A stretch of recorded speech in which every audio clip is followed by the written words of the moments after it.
국회 국민동의 청원에 올라온 여성가족부 폐지 청원입니다. 나흘 만에 동의자 10만 명을 넘겼습니다.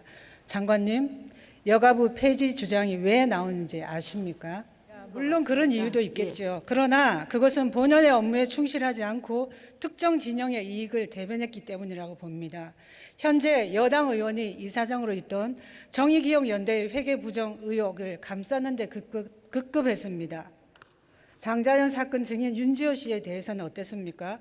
무료 법률, 동행조력, 임시숙소 등 적극적으로 지원한 반면 오고돈 전 부산시장 성추행 사건에는 침묵했고 고 박원순 전 서울시장 사건에는 뒤늦게 마지못해 나서고 있습니다. 장관님, 이런 행태에 국민들이 여가부 폐지를 주장하며 분노하는 것입니다. 이에 대해 실망한 국민들께 죄송하다는 말씀 하시겠습니까? 지금 국민들이 분노하는 것은 박원순 전 시장에 대한 침묵입니다. 그거 제가 말씀드립니다. 장관님, 여성가족부 홈페이지에 게시된 성폭력 피해자는 확정 판결 받은 사건만 의미합니까? 아니면 어느 시점부터 피해자로 칭합니까? 저희 여성가족부의 성폭력 방지 및 피해자 보호에 관한 법률에 의하면 피해자가 스스로 피해자라고 자처하고 저희 지원기관에 도움을 청하는 순간 피해자로 하는 넓은 의미의 피해자 개념을 쓰고 있습니다. 그렇죠. 그런데 고 박원순 전 서울시장 사건에서 여당 대표 및 의원을 비롯해 청와대 대변인, 서울시 현직 검사에 이르기까지 피해자가 아닌 피해 호소인이라고 부르며 무죄 추정의 원칙 운운했습니다. 그럼에도 여가부는 별다른 대응을 하지 않았고 그러는 사이 차마 입에 담을 수 없는 2차 가해 행위로 피해자의 고통이 가중되고 있습니다.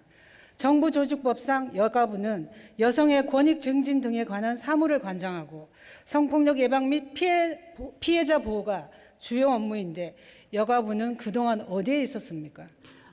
화요일 날 저희가 입장을 발표했습니다. 그러나 그 발표를 즉시 하지 않은 것은 익명성에 대한 고려와 피해자 보호, 2차 가해 위험에 대한 고려였다고 생각해 주시면 지난 8일 고 박원순 시장에 대한 성추행 고소의 9일 지난 17일에서야 여가부는 오찬을 겸한 1시간짜리 장관 주재 긴급회의를 개최하셨죠.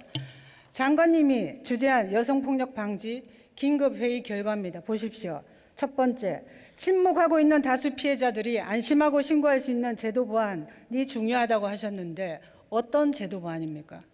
2차 피해도 심각하므로 언론 방송사의 책임성 강화를 위한 강력한 대응 메시지가 필요하다고 하셨는데 2차 피해 방지를 위한 강력 대응 메시지 내셨습니까?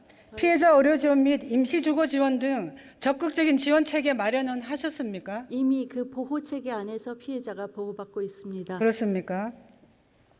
저는 도대체 왜 회의를 개최했고 무슨 대책을 세웠는지 전혀 모르겠습니다.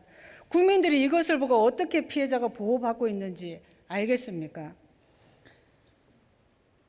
선출직 지자체 기관장이 가해 당사자인 경우 책임 있는 기관의 감독 지시 기능이 필요하다고 하셨는데 책임 있는 기관은 어디며 어떤 감독 지시 기능을 말씀하시는가요?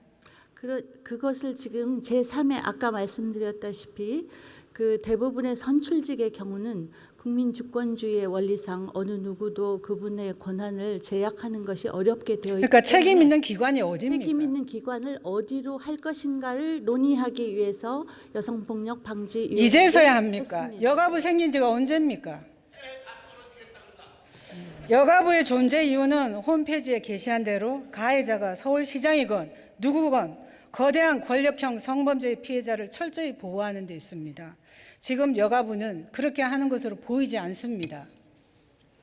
장관님, 여가부 성폭력, 성희롱 사건 보도 매뉴얼을 한번 보시죠. 잘못된 인식의 예시로 피해자도 사건이 벌어진 것에 대해서 책임이 있다. 뒤늦게 폭로를 하는 것에는 다른 이유가 있을 것이다 라고 들고 있습니다. 그런데 여가부에서 든 잘못된 예시가 바로 고 박원순 전 시장 성추행 사건에서 발생했습니다. 장관님은 피해자의 고통을 가늠하실 수 있습니까? 피해자 그렇기 때문에 피해자의 입장에 서서 피해자의 눈으로 보려고 하고 이것이 대개 피해자를 위한다는 이름으로 현장에 대한 현황에 대한 너무 지나친 상세 묘사나 기술이 되는 것은 디지털 시대이기 때문에 그것은